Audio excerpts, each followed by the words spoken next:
Hi అందరికీ, నా పేరు ఉమా.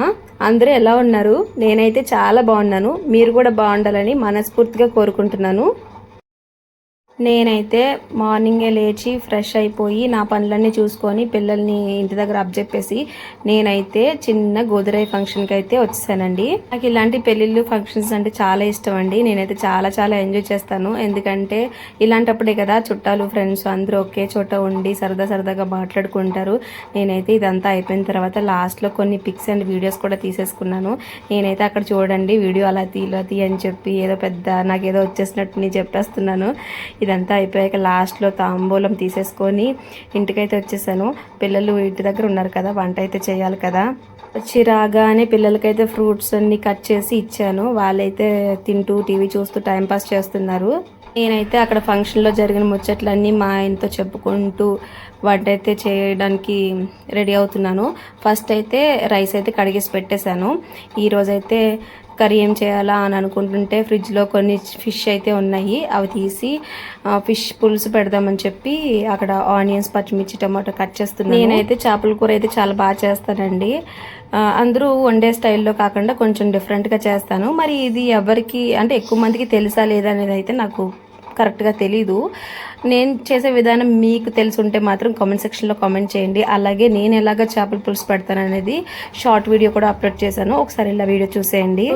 ఇప్పుడు నేను ఎలా అయితే చేపల పులుసు చేస్తున్నానో చిన్నగా మీకు చెప్పేద్దాం అనుకుంటున్నాను. ముందుగా ధనియాలు, కొబ్బరి ఫ్రై చేసుకొని అయితే పక్కన పెట్టుకోవాలి. ధనియాలు, ఎండు కొబ్బరి ఫ్రై చేసుకున్నాం కదండి, అవి మెత్తగా గ్రైండ్ చేసుకోవాలి. 2 పెద్ద సైజు ఉల్లిపాయలు, 2 టమాటాలు, అల్లము, వెల్లుల్లి వేసుకొని మిక్సీ పట్టుకొని పక్కన పెట్టుకోవాలి.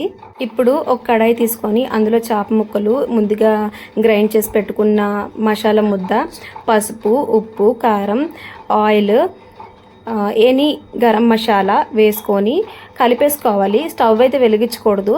లాస్ట్లో చింతపండు పులుపు అయితే వేసుకొని మొత్తం అంతా కలయి పెట్టేసుకోవాలి.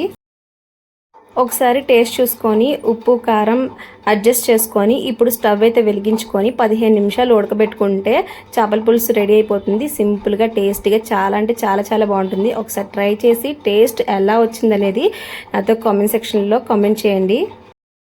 అక్కడ మా ఆయన చూడండి ఎలా తిరుగుతున్నారో అటు ఇటు. అసలు ఏం పని లేకపోయినా ఇంటి దగ్గర ఉంటే ఇలా ఆట పట్టించడం కోసం ఏదో ఒకటి పని ఇలా చేస్తూనే ఉంటారు. వీడియో తీస్తున్నానని చెప్పి నువ్వే కనిపించాలా, మేము కనిపించకూడదా అన్నట్టు. ఇక్కడ చేపల పులుసు అయితే రెడీ అయిపోయింది. మేమిద్దరం అన్నం అయితే పెట్టేసుకొని ఇలా అయితే కూర్చొని తింటున్నాము. పిల్లలైతే ఫ్రూట్స్ తినేసి పడుకుని పోయారండి. వంట చేయడం లేట్ అయిపోయింది కదా, నేను ఫంక్షన్కి వెళ్ళి వచ్చేటప్పటికి. మా పిల్లలు అయితే పూర్తిగా ఫ్రూట్స్ బ్యాచ్. మీలో మీ పిల్లల్లో ఎంతమంది ఫ్రూట్స్ బ్యాచో ఒకసారి నాకు కామెంట్ చేయండి. మా పిల్లలే ఎలా ఉంటారా, అందరూ ఇలా ఉంటారా అనేది నాకు తెలియాలి.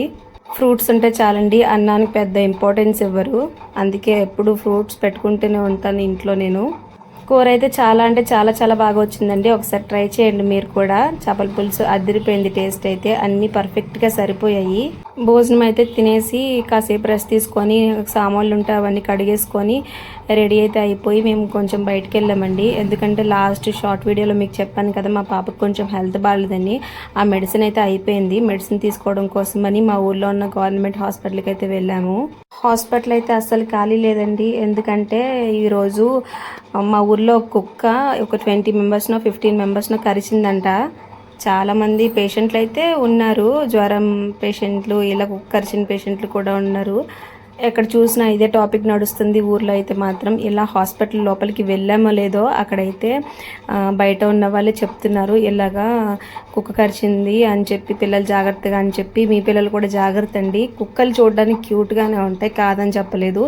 కానీ కరిస్తే మాత్రం చాలా ప్రాబ్లం కదా. పిల్లలకి తెలియదు కదా పథ్యం ఏం తినాలో ఏం తినకూడదని. మనం పెట్టే ఫుడ్ వాళ్ళు తినొచ్చు, తినకపోవచ్చు, చాలా సిక్ అయిపోతారు, స్కూల్ కూడా మిస్ అయిపోతారు. ఎందుకు వచ్చిన ప్రాబ్లమ్స్ ఇవన్నీ. మీ పిల్లలు మాత్రం కుక్కల విషయంలో చాలా జాగ్రత్తగా ఉండండి. మనం ఎంత జాగ్రత్తగా చూసుకున్నా ఏదో ఒకటి తినడానికి చూస్తారండి వాళ్ళు. పిల్లలు కదా, వాళ్ళకి చెప్పినా అర్థం చేసుకోరు. ఇక్కడ వీడియోలో చూస్తున్నట్టయితే ఒక ఆవిడ కర్ర పట్టుకొని వచ్చింది. ఆవిడైతే కుక్కలు కోసమనే కర్ర పట్టుకొని తిరుగుతుందంట. ఆవిడైతే స్టోరీ చెప్తుంది నాకు అక్కడికి వెళ్ళిన వెంటనే. ఇదంతా అయ్యాక పాపనైతే డాక్టర్ గారికి చూపించేసి మెడిసిన్ అయితే తీసేసుకొని మేమైతే ఇంటికైతే వచ్చేసామండి. వీడియో నచ్చితే లైక్ చేయండి, సబ్స్క్రైబ్ చేయండి. సబ్స్క్రైబ్ చేసుకుంటే నోటిఫికేషన్ రూపంలో మన వీడియోస్ అన్నీ వస్తూ ఉంటాయి. Tata bye by, have a nice day.